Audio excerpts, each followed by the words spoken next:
Present perfect tense, one of the most important and simple tense, पर थानू काफ़ी सारे स्टूडेंट्स ने बहुत ज़्यादा कॉम्पलैक्स लगता होगा, औखा लगता होगा।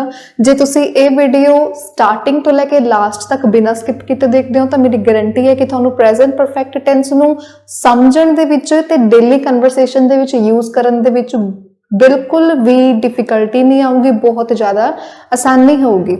हुण आपां स्टार्ट करदे हां। Hello everyone, welcome back on global immigration services दिडबा।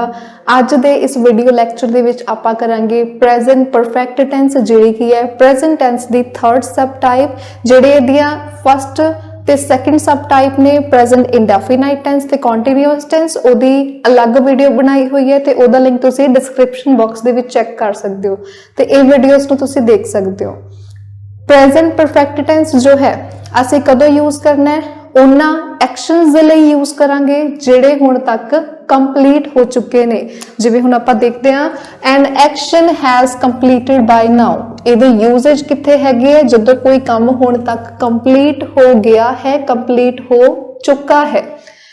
पहचान, पहचान मीनस इन्हां सेंटेंसेस दे लास्ट दे विच की होगा। जे असीं पंजाबी दे विचों ट्रांसलेशन सीखणी है, बिल्कुल ही बिगिनर लैवल तो सीखणी है। पंजाबी दे विच असीं कोई सेंटेंस बोलिया जिवें वो खाना खा चुकिया है, वो स्कूल जा चुकी है, वो पटियाले पहुंच चुकिया है या फिर गया है। मीनस इन्हां दे विच की सीगा, कोई एक्शन हुण तक कंप्लीट हो गया ते इहदे पिछे की आया, चुका है, चुकी है, चुके हन, गया है या फिर लिया है। जिवें मैं है हुण तक खाना खा लिया है। नैक्सट आपां गल करदे हां टाइप्स दी। टाइप्स किहड़ियां ने प्रेजेंट परफेक्ट टेंस दियां। बाकी टेंसेस या सब टाइप्स की तरह ही इहदे विच भी अपने कुल मेनली 3 टाइप्स ने। The first one is affirmative. Affirmative दे विच असीं हाँ वाचक सेंटेंसेस, पॉजिटिव सेंटेंसेस लैके आवांगे, जिवें वो स्कूल जा चुकिया है। Next is negative. Negative means नावाचक सेंटेंसेस जिन्हां दे विच असीं नैगेटिव सेंटेंसेस नूं इंक्लूड करांगे। जिवें असीं इधर एग्जांपल कीती हुई है, ओह अपना घर नहीं बेच चुकिया है। नैक्सट अपने कोल आ गया इंटैरोगेटिव। इंटैरोगेटिव जिहड़ी हैगी अपने कोल थर्ड टाइप है प्रेजेंट परफेक्ट टेंस दी। इंटैरोगेटिव नूं असीं प्रश्नवाचक टेंस भी कहने आ। इहदे विच असीं ओह वाले सेंटेंसेस इंक्लूड करांगे जिहदे विच असीं किसी नूं क्वेश्चन पुट कर रहे हैं या फिर प्रश्न पूछ रहे हैं। इन्हां दे हुण एग्जांपल्स देख लैंदे आ।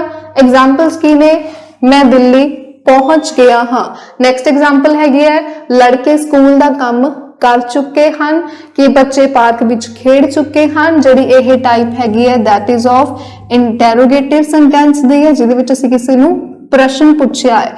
The next one and the fourth is वो अपना घर नहीं बेच चुका है, या अपने कोल नेगेटिव सेंटेंस दी टाइप है। नेगेटिव और पॉजिटिव सेंटेंसेस इन्हां दे विच असीं रूल किहड़ा यूज करना है। जिवें मैं पहलां तुहानूं दस्सिया सीगा कि अफर्मेटिव टेंसेस दे विच असीं पॉजिटिव सेंटेंसेस लैके आवांगे। हुण इन्हां दा रूल की होगा, असीं सेंटेंस दे विच सबजैक्ट वर्ब ते ऑब्जैक्ट नूं असीं किवें अरेंज करना है। रूल अपना होगा सब्जैक्ट प्लस हैज हैव जिहड़ा असीं यूज करना है इत्थे as a helping verb use करनी है। Next is verbs third form, verb दी असीं किहड़ी फॉर्म यूज करनी है, थर्ड फॉर्म यूज करनी है। एंड द लास्ट ते असीं यूज करांगे ऑब्जैक्ट। जिवें हुण वर्ब दा तुहानूं सारिआं नूं पता होगा कि 3 फॉर्म्स हुंदियां ने। जिवें आपां क्राई दा लाइए, क्राई, क्राइड एंड क्राइड। ये अपने कोल वर्ब दी फर्स्ट फॉर्म हुंदी है। Then second is second form, then जिहड़ा लास्ट ते आऊगा थर्ड फॉर्म। परफेक्ट टेंस एक कल्ला इहो जिहा टेंस है जिहदे विच असीं हमेशा हरेक टेंस दे विच असीं वर्ब दी किहड़ी फॉर्म यूज करांगे, थर्ड फॉर्म। हुण असीं देखदे हां कि हैज ते हैव जिहड़ा हैगा असीं किहदे नाल यूज करना है। जिवें आपां नूं पता है कि हेल्पिंग वर्ब जिहड़ा हैगा ओहदा यूज असीं करदे हां according to subject in a sentence. जिवें असीं इज एम आर कीता सीगा कि इज असीं यूज करांगे ही शी इट दे नाल, आर यूज करांगे आई वी यू दे नाल, सॉरी आई दे नाल असीं एम यूज करांगे। इस तरीके नाल हैज असीं यूज करना है जिथे साडे कोल सब्जैक्ट की होगा he, she, it and singular. Singular means एक वचन होगा, जिवें एक लड़का, एक लड़की, एक शहर, एक सिटी।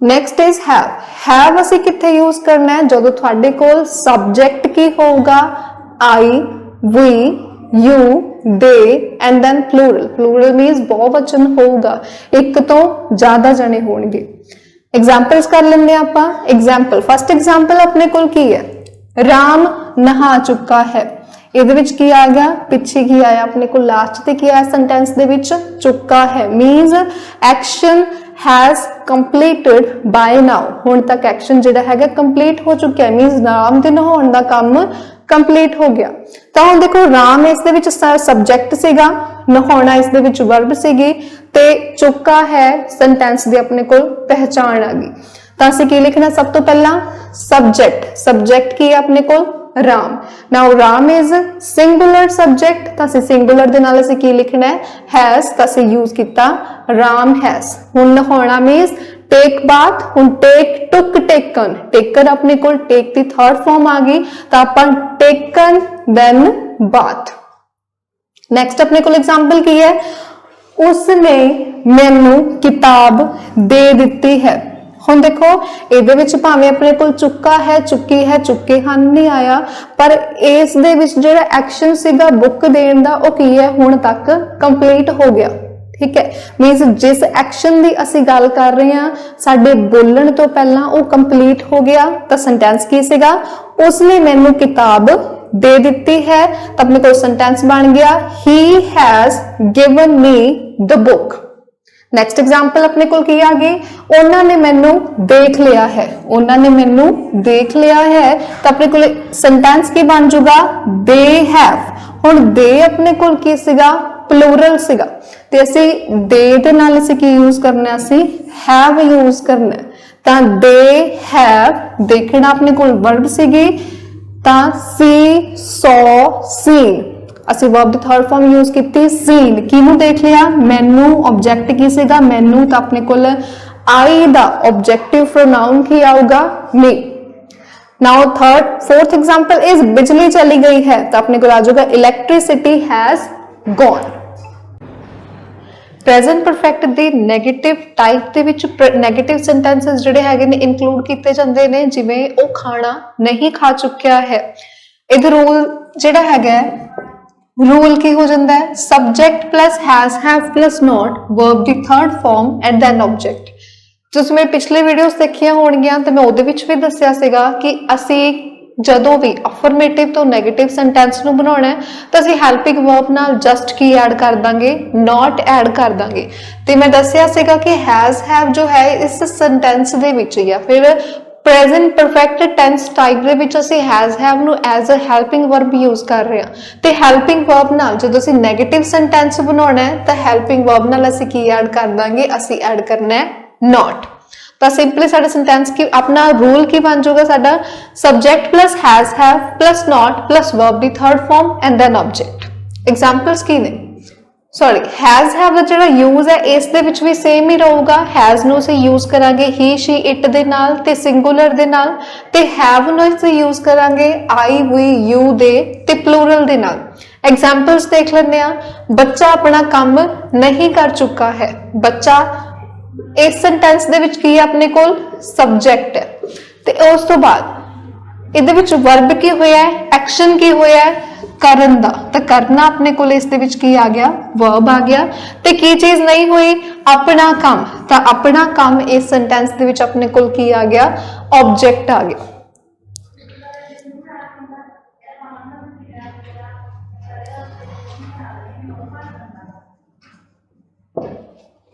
ਹੁਣ ਸਬਜੈਕਟ ਵਰਬ ਤੇ ਆਬਜੈਕਟ ਨੂੰ ਜਦੋਂ ਅਸੀਂ ਅਰੇਂਜ ਕਰਨਾ ਹੈ according to the tense structure ਜਾਂ ਫਿਰ ਟੈਂਸ ਦੇ ਰੂਲ ਦੇ ਹਿਸਾਬ ਨਾਲ ਤਾਂ ਅਸੀਂ ਸਭ ਤੋਂ ਪਹਿਲਾਂ ਲਿਖਣਾ ਹੈ ਸਬਜੈਕਟ ਤਾਂ ਸਬਜੈਕਟ ਕੀ ਸੀਗਾ ਬੱਚਾ ਮੀਨਸ ਚਾਈਲਡ ਔਰ ਦ ਚਾਈਲਡ ਔਰ ਚਾਈਲਡ ਇਸ ਦੇ ਵਿੱਚ ਸਭ ਤੋਂ ਪਹਿਲਾਂ ਅਸੀਂ ਸਬਜੈਕਟ ਲਿਖਾਂਗੇ ਉਸ ਤੋਂ ਬਾਅਦ ਹੈਲਪਿੰਗ ਵਰਬ ਕੀ ਆਪਣੀ ਹੈਜ਼ ਔਰ ਹੈਵ ਤਾਂ ਚਾਈਲਡ ਬੱਚਾ ਜੋ ਹੈ ਆਪਣੇ ਕੋਲ ਇਸ ਦੇ ਵਿੱਚ ਸਿੰਗੂਲਰ ਹੈ ਤਾਂ ਅਸੀਂ ਚਾਈਲਡ ਦੇ ਨਾਲ ਯੂਜ਼ ਕਰਾਂਗੇ ਹੈਜ਼ ਤੇ ਉਸ ਤੋਂ ਬਾਅਦ not has not karna means do the do did third form is done ਤਾਂ ਅਸੀਂ third form ਕੀ use ਕੀਤੀ done his work next अपने को एग्जांपल आ गई उसने खाना नहीं पकाया है पकौड़ा इस दे विच वर्ब आ गई ते उसने इस सेंटेंस दे विच अपने कोल सब्जेक्ट आ गया ते खाना अपने कोल आ गया इस दे विच ऑब्जेक्ट।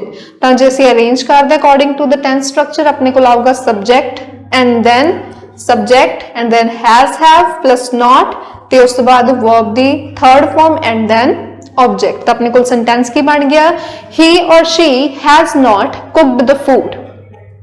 थर्ड एग्जाम्पल बांदर दरखत उपर नहीं चढ़िया है। इस दे विच काम की होया सी चढ़न दा किस द्वारा किया गया सी सब्जेक्ट दे द्वारा। सब्जेक्ट कौन सीगा बांदर सीगा। चढ़िया किथे गया सी एक्शन परफॉर्म किस चीज ते होया सीगा दरखत उपर तो दरखत आ गया अपने कोल ऑब्जेक्ट। तो अपना सेंटेंस की बन चुका the monkey has not climbed the tree. Last example की है उसने ये बुक चंगी तरह नहीं पढ़ी है। तो अपने को सेंटेंस की बन गया शी हैज नॉट। देखो ਇਹਦੇ ਵਿੱਚ ਅਸੀਂ यूज किया रेड ਜਿਹੜੀ अपने को रीड ਦੀ थर्ड फॉर्म है अपने को रेड ਹੁੰਦੀ है पर ਇਹਨਾਂ ਦੀ प्रोनाउंसिएशन ਦੇ ਵਿੱਚ जो है चेंजेस आਉਂਦੇ ने। फर्स्ट ਅਸੀਂ पढ़ांगे रीड नैक्सट जो है ਅਸੀਂ पढ़ना है रेड की तरह जिहड़ा सी रेड कलर की तरह कलर बोलते हुए जिहड़ा सी रेड ते थर्ड फॉर्म भी असी रेड कलर वाली ही प्रोनाउंसिएशन देवांगे। तो इसलिए अपना मैं इहदे विच की किया सीगा she has not read this book चंगी तरह नहीं पढ़ी है means properly. Present perfect tense दी थर्ड सब टाइप जो है साडे कोल है इंटरोगेटिव। इस दे विच असी प्रश्न वाले सेंटेंसेस ਨੂੰ ਇਨਕਲੂਡ ਕਰਾਂਗੇ ਜਿਹਦੇ ਵਿੱਚ ਅਸੀਂ ਕਿਸੇ ਤੋਂ ਕੁਐਸਚਨ ਪੁੱਟ ਕਰਦੇ ਆ ਤੇ ਇਹਨਾਂ ਸੈਂਟੈਂਸਸ ਦੇ ਵਿੱਚ ਲਾਸਟ ਦੇ ਵਿੱਚ ਸਾਡੇ ਕੋਲ ਕੁਐਸਚਨ ਮਾਰਕ ਆਊਗਾ। ਰੂਲ ਇਹਨਾਂ ਸੈਂਟੈਂਸਸ ਦਾ ਕੀ ਹੋਊਗਾ that is sub has have ਇਹਨਾਂ ਦੇ ਵਿੱਚ has have जो हेल्पिंग वर्ब है अपने को इंटेरोगेटिव तो उसे कोई भी टाइप कर रहे हो हमेशा ही हेल्पिंग वर्ब जो है अपने सब्जेक्ट तो अगे आ जाएगी तो सब्जेक्ट हेल्पिंग वर्ब की जगह चल जाऊगा। तो फिर अपना रूल की हो जाएगा has have plus subject verb दी third form plus object and then question mark. Examples देख लेते हैं कि तुसी कदे ताजमहल देखिया है तो अपने को बन जाऊगा have you ever seen the Taj Mahal. Next अपने को एग्जाम्पल है कि तुसी नवा फोन खरीद चुके हो। इहदे विच तुसी सीगा अपने कोल सब्जेक्ट नवा फोन अपने कोल ऑब्जेक्ट है खरीदना अपने कोल वर्ब है। तो जे असीं नूं अरेंज कर दे अकॉर्डिंग टू द रूल और द टेंस स्ट्रक्चर तो असीं लिखना है सब तो पहला हैज और हैव। तुसी मीन्स यू दे नाल असीं हमेशा की लिखना है हैव। तो अपने कोल सेंटेंस की बन जाएगा हैव यू। हुण खरीदना means buy BUY buy bought तो बॉट अपने को केड़ी फॉर्म आ गई थर्ड फॉर्म अपनी बाय दी की है बॉट है। तो अपने को बन जाएगा have you bought a new mobile phone. Next is the third example is कि तुहाडा लड़का स्कूल जा चुका है। तुहाडा लड़का इस दे विच की होगा अपना सब्जेक्ट है स्कूल इस दे विच ऑब्जेक्ट है ते जाना इस दे विच अपनी की है वर्ब है। तो जदों असीं इहनूं अरेंज करांगे according to the rule structure तो साडे कोल रूल की अपने कोल सेंटेंस की हो जाएगा has your son gone to school पिछे आपां की लाउणा है क्वेश्चन मार्क। हुण अपने कोल फोर्थ एग्जांपल ते लास्ट एग्जांपल अपने कोल किहड़ी है कि राम दिल्ली पहुंच गया है। इस दे विच राम सीगा अपने कोल सब्जेक्ट दिल्ली अपने कोल ऑब्जेक्ट है ते पहुंचना अपने कोल की है वर्ब। ते अपना सेंटेंस लास्ट दे विच की हो जाएगा has Ram reached eight Delhi. I hope कि हुण तुहानू प्रेजेंट परफेक्ट टेंस क्लीयर है। जो तुहानू कोई भी डाउट है तो feel free to comment in the comment box and तुसीं मैनूं अपने डाउट्स जिहड़े हैगे ने पूछ सकदे हो। मैं अपना पूरी कोशिश करूंगी कि मैं थोड़े डाउट्स नूं क्लीयर कर सकां। ते जे तुहानू मेरी वीडियो पसंद आउंदी है तो please hit the bell icon and subscribe our channel ताकि जदों भी कोई PT IELTS या फिर स्पोकन दे किसी टॉपिक नाल रिलेटेड कोई वीडियोस जिहड़ियां हैगियां असीं अपलोड करांगे तुहानू अपडेट मिलदी रहे तो तुसीं अपनी नॉलेज नूं वधा सको। ते जे तुसीं स्पोकन IELTS या फिर PT दियां ऑफलाइन क्लासेस साडे इंस्टीट्यूट दे विच लगाउणा चाहुंदे हो तो तुसीं साडे ऑफिस ग्लोबल इमीग्रेशन सर्विसेज दिब्बा ते विजिट कर सकदे हो। Thanks for watching.